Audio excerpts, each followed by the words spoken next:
Kewafatan ayah beliau. Usia beliau sekitar 40 tahun, ketika pada tahun 1876 ayah beliau jatuh sakit, dan meskipun penyakitnya tidak begitu menakutkan, Allah Ta'ala memberitahu Hadrat Masih Maud alaihi salam melalui ilham yang berbunyi, "Was-sama'i wat-tariq." Tazkirah halaman 24, edisi keempat.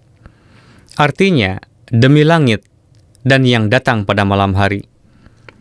Dan tahukah engkau apakah yang datang pada malam hari itu? Dan bersamaan dengan itu, beliau memahami bahwa dalam ilham ini diberitakan tentang kewafatan ayah beliau yang akan terjadi setelah maghrib. Ini adalah ilham pertama yang beliau terima.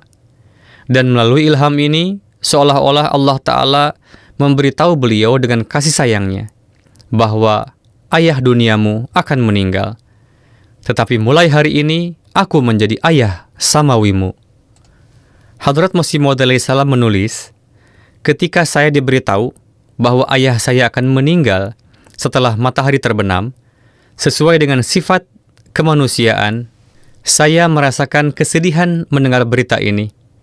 Dan karena sebagian besar mata pencaharian kami bergantung pada kehidupan ayah saya, dan ayah saya menerima pensiun dari pemerintahan Inggris, serta menerima sejumlah besar hadiah yang terkait dengan masa hidupnya, maka terfikir oleh saya, apa yang akan terjadi pasca kewafatan ayah saya nanti?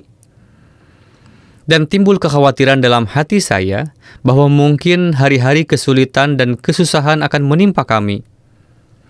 Seluruh pikiran ini melintas dalam hati saya dalam waktu kurang dari sedetik, seperti kilatan petir. Kemudian pada saat itu juga, dalam keadaan setengah tertidur, saya menerima ilham kedua yang berbunyi, "Alaihissallahu bikafin abdah," yang artinya, bukankah Allah cukup bagi hambanya? Dengan ilham ini, hati saya menjadi begitu kuat, seperti luka yang sangat menyakitkan yang sembuh seketika dengan salep. Ketika saya menerima ilham "Alaihissallahu bikafin abdah," pada saat itu juga, saya memahami bahwa Tuhan tidak akan membiarkan saya terlantar.